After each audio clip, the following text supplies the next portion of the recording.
आज का ये बता देता हूँ कि 12वीं क्लास के ये जो 3-4 चैप्टर पढ़ने को बोला था, आई होप तुम सब पढ़ के आए हो। ठीक है, और अब उसी में ही मैं आगे चल रहा हूँ। ठीक है, ओके डन। तो अपनी शेड्यूल बिंडिंग होती है अभी। इसमें ये मैप देखिए। इस मैप में कुछ एक सिटीज के नाम दिए हैं। जैसे मैंने कल आपको एक चीज बताई थी, अगर आपको नहीं पता है, नॉर्मली आपको नाम पता होगा सिटी के, अदरवाइज देखिए नागेश्वर, ये जो पोर्ट टाउन है ना, कलर रेड लेते हैं। जैसे पोर्ट टाउन है नागेश्वर, बालाकोट, ठीक है। बाकी नाम जैसे कोट दीजिए, चमोदार, अमीरी है, ये नाम ही इस तरह के एक को पता चल जाएंगे कि ये उससे रिलेटेड है, क्या कहते हैं, साइट से रिलेटेड है। बिकॉज यूपीएससी का ये फेवरेट सा हो गया है इन दिनों में, वो साइट मैच करवा रहे हैं इंडस वैली सिविलाइजेशन। ठीक है, तो कोई भी मैप है ना, जो भी मैप इंडस वैली से रिलेटेड है, उसकी एक बार साइट जो मैप में लिखी हुई ना, एक बार उन सबके नाम देखने हैं, सिर्फ नाम देखने हैं। राखी गढ़ी, बनवाली, ये गनेरी वाला, बस नाम देखने हैं, याद नहीं करना। क्योंकि मैंने तुम्हारे को ऑलरेडी बता दिया कि जो याद कर लिया उन्होंने छठी क्लास के, और या जो आई पे फिनिश होता है, इसके अलावा याद रहेंगे भी नहीं, वैल्यू फॉर मनी नहीं है, सिर्फ देखने क्योंकि वो मैप में अंदर अगर कुछ लिखा हुआ तो ऐसे ही नहीं बताऊंगा तुम्हें। ठीक है, क्योंकि नाम मैच करवाए जाते हैं कि इनमें से कौन सी, जैसे कि पोर्टल सिटी है तो जैसे बालाकोट और नागेश्वर मैंने हाईलाइट करवा दिया। ठीक है, लोथल और उसका तो पता लग जाता, धोलावीरा का। इनका नहीं पता चलता, बालाकोट और नागेश्वर का। ठीक है, हो सकता है कि यूपीएससी थोड़ा सा और डिफर कर जाए और ये ही पूछ ले डायरेक्टली कि पोर्टल, ये मतलब कोस्टल सिटीज कौन सी थी इनकी, क्या कहते हैं, इंडस वैली सिविलाइजेशन। ठीक, ये चीज कोई काम की नहीं है। ठीक है, इसमें एक नाम आता है चोलिस्तान, जो जैसे कि यहाँ पे जो नाम आया है ना, चोलिस्तान, उनका वही जैसे कल अपने बात कर रहे थे कि एंशिएंट नाम को मॉडर्न डे से वो करवा लेते हैं, रिलेट करवा लेते हैं। ये थोड़ी सी पेंसिल अटक रही है बीच में। तो चोलिस्तान जो है वो पाकिस्तान का, ये जो पाकिस्तान के साथ ये जो एरिया है ना, ये थार वाला, इसका नाम था। जहां मैप बनाया हुआ था ना अपने इंडस वैली सिविलाइजेशन का, उसमें राजस्थान के थार एरिया पे चोलिस्तान लिख लो। देखो ये जो नोट बना रहे हो ना, ये सस्टेनेबल नहीं है ऐसे कॉपी में बनाना। बिकॉज जब तुम मैप पे लिखोगे ना, तुम्हारा माइंड एक वो इंफॉर्मेशन भी स्टोर करेगा कि तुमने किस जगह वो वर्ड लिखा था। जब मैं मैप कह रहा हूं तो मैप पे ही बनाइए। कल से आप मैप पे आएंगे सारे के सारे, क्योंकि अब मिडविल पूरी मैप पे करवाऊंगा मैं। उसमें नॉर्मली सिंपल सी बात होती है। देखो मैप पर जैसे मैंने यहाँ पे चोलिस्तान लिख दिया, और एक मैं एक लाइन में चोलिस्तान लिख रहा हूँ कि चोलिस्तान राजस्थान में है, तो मेरे को याद करना पड़ेगा। यहाँ पे मेरा दिमाग कोई हिस्सा स्टोर कर रहा है ना मैप का, किस हिस्से में मैंने चोलिस्तान लिखा था, किस हिस्से में मैंने दार्जिलिंग लिखा था। समझ रहे हो? तो ऑप्शन एलिमिनेट हो जाएंगे। मान लो मैंने ईस्टर्न हिस्से में लिखा था दार्जिलिंग वगैरह नाम, तो आप वेस्टर्न साइड के ऑप्शन वैसे ही एलिमिनेट कर देंगे अगर आपको असम याद नहीं है तो। You get it? इसलिए मैप पे लोकेट करने हैं। ठीक है,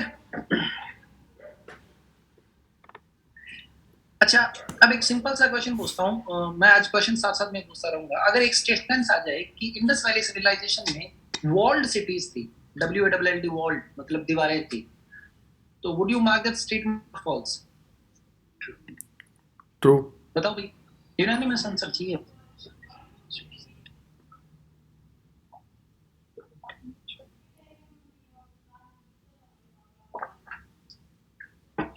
let me rephrase it, that some of the cities of the Indus Valley civilization were walled cities. Always he true होगा। इस तरह की स्टेटमेंट्स हाँ जेनेरिक होती है, पॉजिटिव ऐसे हैं। और अपना ये सोचना कि सबसे पहले शहर थे वो वॉल्ड सिटीज कैसे हो सकती हैं। जब 12वीं क्लास के आपको इस एनसीईआरटी में मिल जाएगा कि citadel and the lower town was walled. अगर तुम्हें से किसी ने पढ़ा है तो तुम्हें वो लाइन मिली होगी। मैंने वो लाइन किस तरह से उठाई है कि उसका जब क्वेश्चन बनेगा तो आपको एक बार सोचने में मजबूर कर देगा कि पुरानी सिटीज, सबसे पहली सिटीज वॉल्ड क्यों होंगी। ठीक है, नोट्स इसी तरह से बनाने हैं। यदि आपकी कॉन्शियस ये कहती है कि ये तो पॉसिबल नहीं है और फिर भी वो रिजल्ट है, उसको लिख लो कॉपी में। ठीक है, मैं ये नोट शेयर कर दूंगा, कोई बात नहीं, बट मैं अभी तो लिखवाता जाता हूँ तुम्हारे को। ठीक है, बता दिया था कि हड़प्पा रावी नदी पे है और मोहनजोदड़ो इंडस रिवर पे है। ठीक है, एक और सिंपल सी स्टेटमेंट आती है, चलो मैं 3 स्टेटमेंट के हिसाब से, जैसे इंडस वाली सिटीज हैड वॉल्ड सिटीज, दूसरा many of the cities were fortified, fortified का मतलब होता है किला वगैरह बनाया हुआ। तो do you think the statement will be right? Yes, क्योंकि इसमें क्लियरली एविडेंस 12वीं क्लास की आपकी एनसीईआरटी में बताया है, धोलावीरा दोनों के दोनों फोर्टिफाइड, तो ये आपको पता होनी चाहिए अभी लोग। ठीक, इतिहास का बता दिया था मैंने आपको। ग्रेट बाथ नाम सुना ही होगा आपने, मोहनजोदड़ो में एक चीज थी। अच्छा, कोई इस तरह से बात करे कि अब अपने इसी का क्वेश्चन बना देते हैं हिस्ट्री का। आर्ट आर्किटेक्चर अपने सिलेबस में है ना, आर्ट आर्किटेक्चर और लिटरेचर। आर्किटेक्चर की बात करें कि हमारे जो आर्किटेक्चर है वो इंडस वैली सिविलाइजेशन से ही इस तरह से है कि आपने उसको मतलब उस पर इंप्रूव करते आ रहे हैं मॉडर्न टाइम में, उसको सिर्फ स्टेटमेंट को एक्सप्लेन करना है। तो ऐसी चीज में आपको ये बताना, नॉर्मली लोग ये बता देते हैं कि इंटरलॉकिंग पैटर्न था, 90 डिग्री पे वॉल्स कटती थी, सिटीज कटती थी। ग्रेट बाथ का एग्जांपल मतलब एज एग्जांपल के रूप में देते हैं, जबकि ग्रेट बाथ जो था वो एक सिविल इंजीनियरिंग मार्वल था।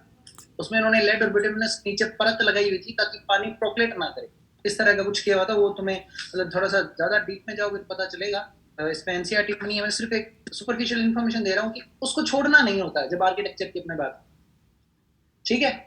और उसके बाद में जब आपको ये बोल दिया कि एवोल्यूशन पूछा है, नाम एंशिएंट से दे दिया बट वो वहां से स्टार्ट करना है, इसलिए मैंने सिर्फ 3 ही पॉइंट बताए। इस क्वेश्चन में और पार्ट आएंगे ना, मिडविल के अपने गुप्ता साम्राज्य के बारे में लिखेंगे, हत्तन के बारे में लिखेंगे, फिर अपने को इधर मुगलों के आर्किटेक्चर के बारे में लिखेंगे कि कैसे वो dome structure, double dome structure बनाते थे, 4 बाग बनाते थे। फिर अपने विक्टोरियन पे आएंगे कि कैसे वो पॉइंटेड रूफ बनाते थे वगैरह वगैरह। और फिर अपने मॉडर्न आर्किटेक्चर के नाम पे कभी एग्जांपल आईफिल टावर का दे दो, चाहे अपने ये लुटेंस दिल्ली का दे दो। इस तरह से मतलब अपने को अगर क्वेश्चन अवेलेबल पूछा हुआ है ना, तो मोस्टली मैंने देखा है कि जो भी बच्चे पहले दूसरे अटेम्प्ट में होते हैं ना, क्वेश्चन में कीवर्ड उठा लेते हैं एंशिएंट, इंडस वैली उठा लिया, इंडस वैली पे खत्म कर देते। 6-7 लाइनें लिखनी है, इंडस वैली को बताना ही वहां से स्टार्ट हुआ तो कैसे इंजीनियरिंग मार्वल थे, पर एंड आपको मॉडर्न टाइम्स पे कर रहा है जिस तरह से क्वेश्चन पूछा गया। Is that clear? ठीक है। और हाँ हाँ हाँ तेजन, नहीं भैया बस हाँ क्लियर है। ठीक है। तो एक और चीज बता देता हूँ मैं, क्वेश्चन को बहुत ही ध्यान से पढ़ना, ठीक ना। बहुत बार मोस्टली लोग मेंस में यही गलती करते हैं, आधा ही अंक लिख के आते हैं, आपको आधे के ही नंबर मिलेंगे। यूपीएससी ने एक बार ऐसा कर दिया था कि एक पेपर में उन्होंने मार्क्स अलग अलग, जैसे 20 नंबर का है तो उन्होंने लिटरली ऐसे दे रखा था 8 + 6 + 6।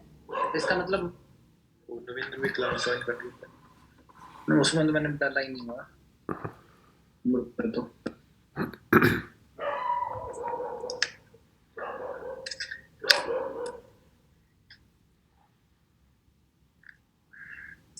और तो उसमें ना, जैसे कि अब सिंपल सा एक क्वेश्चन पूछता हूँ मैं कि मतलब चलो इसमें थोड़ा सा आगे चलते हैं ताकि तुम्हारे पास इनफ नॉलेज हो उसको आंसर करने की, बट उस नैरो व्यू नहीं लेना है, समझ गए ना। चलो ठीक है, इसमें और बता देता हूँ। बहुत से अपने को अभी इसमें इस तरह की ऐसी कोई बात नहीं है जो ऑलरेडी आपको नहीं बताई गई। इसमें वही चीजें रिपीट है, इसमें पार्ट में सिटाडेल था, थोड़ा सा हायर था, वर्ल्ड सिटीज थी, बालाकोट और नागेश्वर की बात है।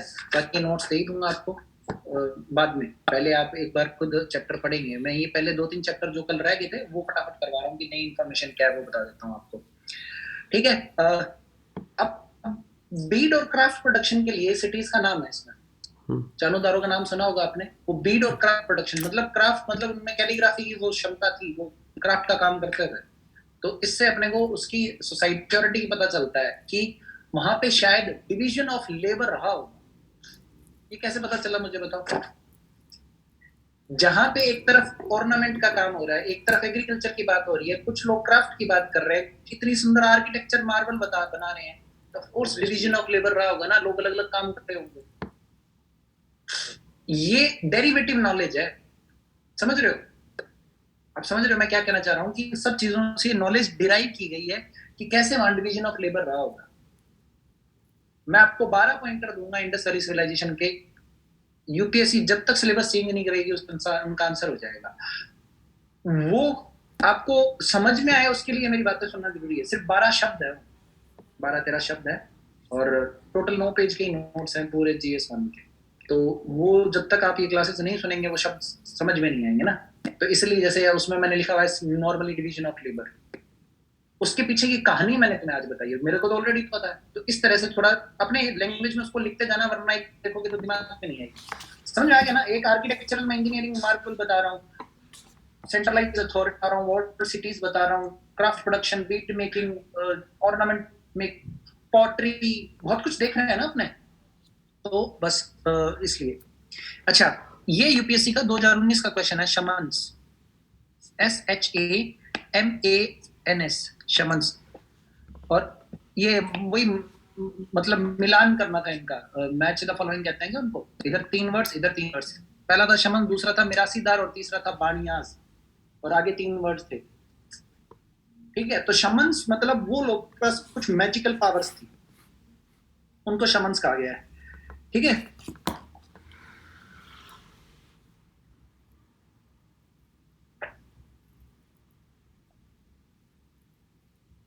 चर्च स्टोन का बता ही दिया था आपको, मेजरमेंट, वेट का मेजरमेंट। अच्छा, वर्ड आता है इतिहास में पुर, PUR, पुर का मतलब क्या होता है? यस, दुर्ग को कहते हैं, फोर्ट को। नॉर्मली यूपीएससी ने सिंपल सा क्वेश्चन पूछा था 2002-3 में, व्हाट डज द टर्म गंज सिग्निफाइज इन मिडिवल हिस्ट्री? गंज, ये पहाड़ पहाड़ पर गंज क्या है? दरियागंज। व्हाट इज गंज? It means market. ठीक है,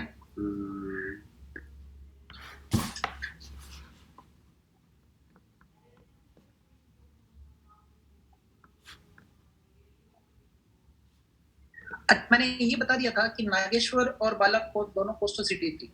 तो ये रिलेट कर पाओगे ना कि शेल प्रोडक्शन वहीं होता होगा, और इस तरह से वो शेल से निकलती है ना, समझते हो? शेल प्रोडक्शन, अरे वो होती है ना, माला सी बनाते हैं उसमें, सीपियां, वो क्या सीपियां। हाँ ठीक। तो बस और तो इसमें कुछ है नहीं, जो इंडस वैली सिविलाइजेशन का आपने ऑलरेडी नहीं पढ़े हैं पहले वालों में। भैया ठीक है, उसके बाद हाँ भैया ये जैसे ऊपर वाला सबसे पहला क्वेश्चन आपने बताया था शमन्स और वो वाला, हाँ हाँ ये क्या एनसीईआरटी में से कहीं से है? बिल्कुल बिल्कुल, एनसीईआरटी। फिर आपने वही है ना, थोड़ा सुपरफिशियली कहीं ना मिस कर दिया होगा, शमन जरूर मिल जाएगा। ओके भैया, ये इस तरह की चीजें है ना, ये भी मैंने मिस नहीं की हुई। हाउ आर्टिफैक्ट्स आर आइडेंटिफाइड, तो इनमें कहीं ना कहीं होगा।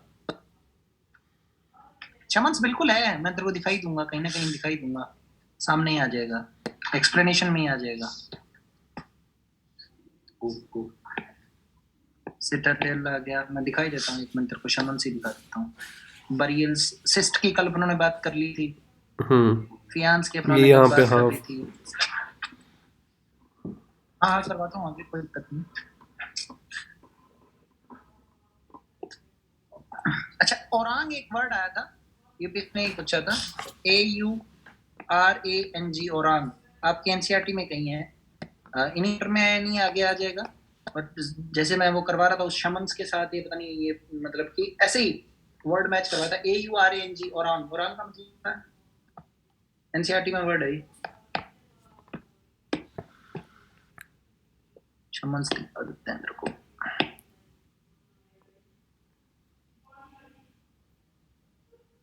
अभी देखिए मैप, जैसे मैंने बताया, कोई भी मैप आ जाए और हड़प्पन सिविलाइजेशन की सिटीज आ जाए, जैसे मेलूहा है, तो ये पाकिस्तान के आसपास तुम्हें दिखाई दे रहा है, क्योंकि यहाँ पे देखो ना गुजरात है, तो ये पाकिस्तान रहा होगा। ठीक है ना? तो वर्ड एसोसिएशन करवा सकते हैं ना, जी मेगन है, ये इस तरफ जगह पता नहीं चाहिए, दिलमून बहरीन वाला हो गया, तुरान ईरान वाला हो गया, तो ये जगह पता हो ना तो थोड़ा ठीक रहता है। अब जैसे मेसोपोटामिया है, एक सिंपल सी बात आता हूँ, एक मेसोपोटामिया इतनी विकसित सभ्यता थी, कारण बताइए। इंडस वैली सिविलाइजेशन इतनी विकसित सभ्यता क्यों थी? ट्रेड, नदियों के कारण सेडेंटरी लिविंग शुरू हुई, एग्रीकल्चर का, और वहीं पे लोग बसने शुरू हो गए। मेसोपोटामिया में कौन सी 2 नदियां थी? Tigris and Euphrates. और ये देखिए ना, जैसे ही नदियों का पानी सूखा, वही जगह है जहाँ पे सबसे ज्यादा वो है, डेजर्टिफिकेशन है, और दूसरा कॉन्फ्लिक्ट है, बिकॉज बहुत ज्यादा लंबे समय से चलने वाली सिविलाइजेशन एकदम से वेस्ट हो गई। जहां पानी नहीं है वहां बहुत ज्यादा कॉन्फ्लिक्ट है ना, वायलेंस वहीं तो है। अब अफ्रीका के नेशन देख लिए, बोको हराम कहाँ पे, कौन सी जगह पे है? नाइजीरिया, पानी नहीं है। मतलब वाटर कितना ज्यादा एसेंशियल है डेवलपमेंट के लिए, पीस के लिए, स्टेबिलिटी के लिए। Water is not just about life, it's about harmony in the society as well. समझ रहे हो? तुम्हारे खुद के बाड़मेर में देख ले कि कितने ज्यादा वो उल्टे धंधे चलते हैं, पानी की कमी है। मतलब ऑफ कोर्स अगर हर जगह जहां भी पानी की कमी है वहां ऐसे काम हो रहे हैं तो रिलेशन है ना। थोड़ा सा हिस्ट्री में डिफर करोगे तो तुम्हें समझ में आने लगेगा। और नॉर्मली यूपीएससी ये लिंक ही करवाती है। जैसे कि यूपीएससी ने नॉर्मल क्वेश्चन पूछा था, why India is called a subcontinent. आपको उसमें इतना देखना है कि कॉन्टिनेंट को कॉन्टिनेंट क्यों कहा जाता है। क्या इंडिया में वो सारी खूबियां हैं? तो इसको सबकॉन्टिनेंट कह देंगे। एक कॉन्टिनेंट के जनरली वाटर बॉडी होती है, खुद के मतलब बीचेस होते हैं और प्लेन्स होते हैं, प्लेटूज होते हैं, माउंटेन्स होते हैं, इस तरह की चीजें होती है ना। डिफरेंट कल्चरल डाइवर्सिटी होती है, डिफरेंट एथनिसिटी होती है, सब कुछ है इंडिया में। ये जो एक कॉन्टिनेंट पे नॉर्मली अपनी यही चीजें देखते हैं, ये सब कुछ है इंडिया में। Simple, India is continent. ये पता नहीं था, पर मैंने आके जब इसी तरह आंसर लिखाया, मैंने आके जब देखा तो ऑलमोस्ट सेम सा था। तो दो चार चीजें और टेक्निकल थी, पर उनसे फर्क नहीं पड़ता। You get it? क्योंकि इतना कितना पढ़ोगे आप। तो जब भी आपको तीन चार चीजों में रिलेशन दिखाया जाए तो उनमें से कॉमन चीज फाइंड आउट करने की कोशिश करना, चीजें इजी हो जाएगी। ठीक है? उसके बाद में आ जाइए सी पे। क्या कहते हैं ये, ओराग is warehouse. Warehouse. अच्छा, what is lapis lazuli? Turkish colour का स्टोन है अफगानिस्तान के आसपास से। यस, बिल्कुल बिल्कुल। तो गई शोट तो गई एक साइट है, नाम याद ना रहे तो भी कोई दिक्कत नहीं है, पर आई पे एंड हो रहा है ना, इसलिए मैं बता रहा हूँ। SH अफगानिस्तान में है। आई पे एंड हो रही है। वैसे भी आज ये थोड़ा सा पेंसिल सही से चल नहीं रही, कल से इसको भी नहीं सही से। तो शोर्तु गई में ये लैपिस lazuli मिला था, ब्लू कलर का एक प्रेशियस स्टोन है। ठीक है, बस इंफॉर्मेशन के लिए कि तुम्हें वर्ड एसोसिएशन आ जाए।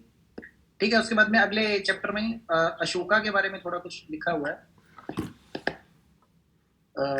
पर्शियन गल्फ सीली कोई काम की चीजें नहीं है। शॉर्ट टू गई, SHORTUGHAI, शॉर्ट टू गई। Lapis lazuli, LAPIS LAZULI, Lapis lazuli। हाँ, ब्लू कलर का प्रीशियस स्टोन है। ये तो शमन्स फिर वो अगले चैप्टर में नहीं आ गई। मैं वही ना, 2-3 चैप्टर के मेरे पास इकट्ठे ही हैं नोट्स, तो मैं उसी हिसाब से बता देता हूँ। ये रहा शमन्स 24 नंबर पेज पे। मैं वही कह रहा हूँ ना, मतलब चीजें जो यूपीएससी वर्ड एसोसिएशन करवा सकती है वो शायद कोशिश तो ये की है कि मिस नहीं की गई। देखो किसी भी 12वीं क्लास में खास कर ये ध्यान, ये है प्योर प्रीलिम्स के क्वेश्चन, खुद ने ही दे रखी है। कल मैंने जो क्वेश्चन पूछा था वो यहाँ से पूछा था, arrange the following according to, पूछा था ना मैंने, हड़प्पा को, चैल्कोलिथिक को, आयरन एज को, उनको अरेंज करो, तो वो यहीं से पूछा था। यूपीएससी में जितने भी चैप्टर के पीछे क्रोनोलॉजी दी हुई है 12वीं की फर्स्ट और सेकंड बुक, वो सारी याद करनी है। बहुत मुश्किल नहीं है, बहुत ज्यादा मुश्किल नहीं है। 13-14 क्रोनोलॉजीज हैं, बहुत इजी है। ठीक है, वो क्वेश्चन यहीं से था और इजीली हो जाएगा। ये नहीं याद करना है, मेजर डेवलपमेंट और वगैरह, ये कोई मतलब नहीं बनता इनका। क्रोनोलॉजीज देखनी है, जो पीरियड्स है ना, और ये हर उसके चैप्टर के बाद में दिए हुए हैं। ठीक है, हाँ अब देखो अशोका के बारे में ये कुछ लिखा गया है, पियादसी वगैरह, प्रिंसिप वगैरह। जैसे अब ये प्रिंसिप का नाम क्यों आया, क्योंकि जेम्स प्रिंसिप ने खरोष्टी जो स्क्रिप्ट थी उसको डिसाइफर किया था।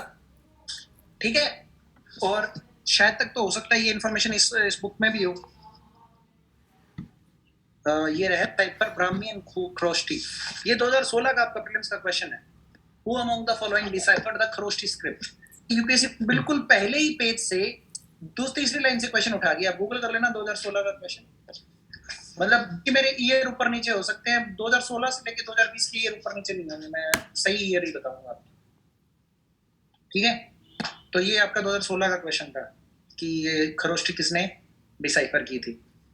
अब देखो एक ही नंबर का क्वेश्चन है, छोड़ जाएंगे तो वो गया, मतलब एक ही क्वेश्चन है, बट है तो नॉर्मल ना। और इस तरह की जितने भी वर्ड एसोसिएशन के क्वेश्चन है जिनका मतलब स्टेटमेंट नहीं है। एक क्वेश्चन में नीचे 4 ऑप्शन है, वो नॉर्मली एनसीईआरटी में। ठीक है। अब इसके बाद में आगे एक फिर से मैप बना लीजिए, क्योंकि आगे वो किंग्स, फार्मर्स एंड टाउन्स वो सब शुरू हो रहे हैं। तो मतलब ये वाली चीजें मेरे को पहले छठी से करवानी होगी, फिर इस पे आएंगे अपने। तो मैं इस क्लास को एंड कर देता हूँ, 2 मिनट का टाइम दे देता हूँ आपको ना। दोबारा अपने शुरू करेंगे छठी क्लास से, क्योंकि इसमें 12वीं के फर्स्ट पार्ट में एक चैप्टर है जो इंडस वैली सिविलाइजेशन का था, जो अपना बचा हुआ था। अब अपने किंग्स से आएंगे, किंग्स और इनके बारे में बात करेंगे, इनके लेक्चर की मिडवेल पीरियड की, मतलब मिडवेल से पहले वाला, एंशिएंट से मिडवेल के बीच वाला, मतलब फर्स्ट केडी से लेके 12वीं शताब्दी तक के बीच की बात करेंगे। तो लाइन वाइज चलेंगे, छठी, फिर उसके बाद में क्लास की फाइन आर्ट, और फिर ये दोबारा आ जाएंगे इस पे। ठीक है। तो 12:35 में दोबारा इसको ज्वाइन करवाता हूँ 2 मिनट के बाद। हाँ 10:35 पे, सॉरी।